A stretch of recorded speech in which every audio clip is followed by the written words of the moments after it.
মৃত্যুর পরে ঘরে কেন রান্না করতে নেই? পৌরাণিক কাহিনী অনুসারে সনাতন ধর্মে যখন কোনো ব্যক্তির মৃত্যু হয়ে যায় তখন সেই ঘরের উনুন জ্বালানো হয় না। তার সঙ্গে সঙ্গে 13 দিন পর্যন্ত বাড়িতে কোনো ভগবানের পূজা করাও হয় না।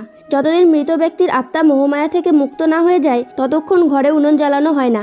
বন্ধুরা, গরুড় পুরাণে আরও উল্লেখ আছে যতক্ষণ মৃত ব্যক্তির অন্তিম সংস্কার না হয়ে যায় ততক্ষণ সেই ঘরে উনুন জ্বালানো উচিত নয়, কেননা এমন করলে মৃত ব্যক্তির আত্মা কষ্ট পায়। কোনো ব্যক্তি ভোজন তখনই করে যখন তার খিদে পায়, কিন্তু যখন ব্যক্তিরা এমন দুঃখের পরিস্থিতির মধ্যে থাকে তখন তাদের সেরকম খিদেও লাগে না, আর এজন্যই বাড়িতে উনুন জ্বালানো হয় না। বিজ্ঞানের অনুসারে যখন কোনো ব্যক্তির মৃত্যু হয় তখন তার উল্টো প্রতিক্রিয়া শুরু হতে থাকে, আর মৃত ব্যক্তির শরীরে ব্যাকটেরিয়া উৎপন্ন হতে থাকে, যা দেখাও যায় না কিন্তু পুরো বাড়িতে ছড়িয়ে যায়।